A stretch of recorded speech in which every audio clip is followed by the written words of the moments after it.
My 4-year-old son is probably the creepiest person on the entire planet. There, I said it. This is from baby banana stuff, okay? Unless you want to feed my baby bananas, you shut up, I'm shut. I've been to a lot of haunted houses. None of them were scary. But my son has made the house unbearably terrifying because of his, please God, let it be, imagination. I think my son sees alive men in his room. I should question my wife. My son is 4. We're trying to get him to sleep in his own bed. He loves sleeping in the bed with mommy and daddy. I get it. I love sleeping in the bed with mommy as well. I'm daddy in this situation. But we've been trying to bed train him. What do you call it? Sleep train. Of course it would be called training. He has autism. He loves trains, man. You would think he'd be into this more. My son, he has a speech delay. So he is almost 5, but he doesn't communicate as clear as please God, I wish you would sometimes because you're a grown man is in your bed. Because sometimes he says things that scare me. I was taking my son to bed the other night in his tiny little car bed that squeaks no matter where you move on it. That has nothing to do with the story. It's just I don't know when to stop talking. And I'm talking to him and I'm like, why don't you want to sleep in your bed like a big boy? Then he just says the scariest thing I've ever heard in my entire life. He rolls over and he looks at me. The bed squeaks because it does. And he says, I'm afraid of the sleeping man. You're afraid of the what? He says stuff all the time that I have to try to decipher and figure out what he's talking about. So I ask other questions and eventually I'm like, oh, you meant this. I went for that approach.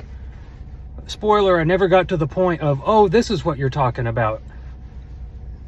What story are you telling? So I'm like, what do you mean? What? As if I'm not peeing the bed right now, the squeaky car bed, as if I'm not putting blinker fluid inside. I was calm. You're afraid of the sleeping man? Yes. I'm afraid of the sleeping man at night. And so now, daddy's afraid of the sleeping man.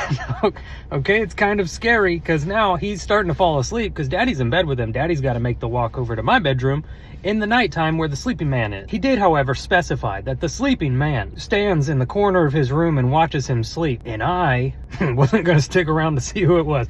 Once he fell asleep, I creaked out of that bed so fast, so much water, so pee, and I went straight to the bedroom. But I'm doing that kind of walk that you like look back at it like that, but not in the sexy way, but like what's back there, but your back is up against the wall, but you don't know what can come through walls nowadays. What was I talking about? So I get to the bedroom where mommy's sleeping. Mommy was wide awake. I said, hey, I don't want to be alone in this. Your son said he's afraid of the sleeping man. That's why he doesn't sleep in his room. Good night.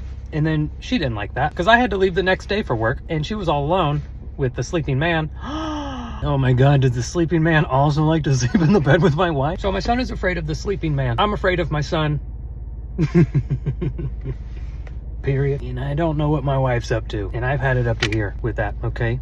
Sometimes I've had it up to here. Lesson learned. Don't talk to your kids. Don't talk to my kids. Stop breaking into my house. Stop touching my wife.